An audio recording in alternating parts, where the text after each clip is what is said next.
আসসালামু আলাইকুম, সবাইকে আমন্ত্রণ জানিয়ে আজকের ভিডিও শুরু করছি। আজ তোমাদের সাথে শেয়ার করতে চলেছি একদম ঘরোয়া উপকরণ দিয়ে পিৎজা। তো এখানে ছিল ইয়েলো ক্যাপসিকাম, রেড ক্যাপসিকাম, পেঁয়াজ কুচি, আর এখানে ছিল কাঁচামরিচ, রসুন দিয়ে একসাথে বাটা একটা মশলা। এই ছিল উপকরণ।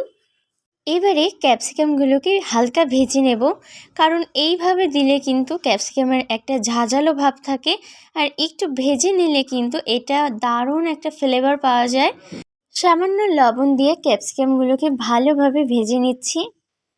যেহেতু এটা আমি চুলাতে করেছি এই পিৎজাটা, সেজন্য ক্যাপসিকামগুলো ভেজে নেওয়াই আমার মতে ভালো, কারণ ওভেনে করলে কিন্তু ক্যাপসিকামগুলো ভালোভাবে কুক হয়, কিন্তু চুলাতে করলে কিন্তু ক্যাপসিকামটা ভালোভাবে কুক হয় না।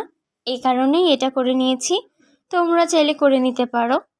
এই হয়ে গেল ক্যাপসিকাম ভাজা। এবার এখানে নিয়ে নিয়েছি চিকেনের পিস। চিকেনের পিসগুলোতে হালকা মরিচের গুঁড়া দিয়ে দিচ্ছি।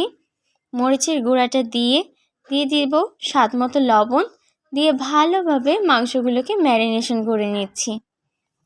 এবারে ম্যারিনেশন করে রাখা চিকেনের পিসগুলোকে সয়াবিন তেলে ভেজে নিতে হবে। অল্প কিছুক্ষণ ধরে ভাজতে হবে, না হলে কিন্তু মাংসগুলো শক্ত হয়ে যাবে বেশি। খানিকক্ষণ ভেজে চিকেনের পিসগুলোকে তুলে নেওয়া হয়েছে। চিকেনগুলো ভাজা হয়ে গেছে, তোমাদেরকে দেখাচ্ছি কতটা সফট হয়েছে। এই যে অনেকটা জুসি রয়েছে। চিকেনের পিস ভাজা হয়ে গেলে ওই একই তেলে দিয়ে দেওয়া হয়েছে পেঁয়াজ কুচি। পেঁয়াজ কুচি ভালোভাবে খানিকক্ষণ ভেজে নিয়ে অ্যাড করে দেওয়া হচ্ছে সেই বেটে রাখা মশলাটা।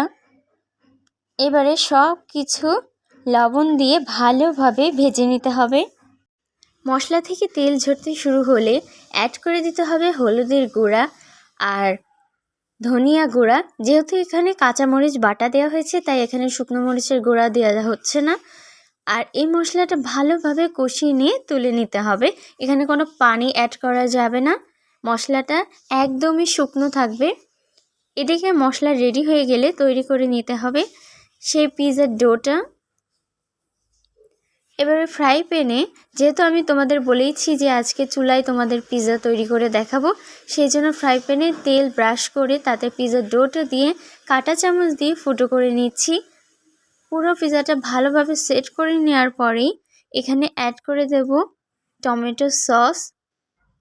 টমেটো সস অ্যাড করে ভালোভাবে পুরো পিৎজাতে অ্যাপ্লাই করে দিতে হবে।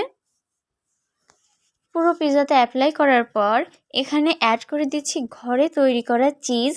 এটা দুর্দান্ত হয়েছিল খেতে। একদম ঘরোয়া উপকরণ দিয়ে এটা তৈরি করা যায়, চাইলে তোমরাও তৈরি করতে পারো। যদি রেসিপিটা চাও তাহলে কমেন্টস করে জানিও।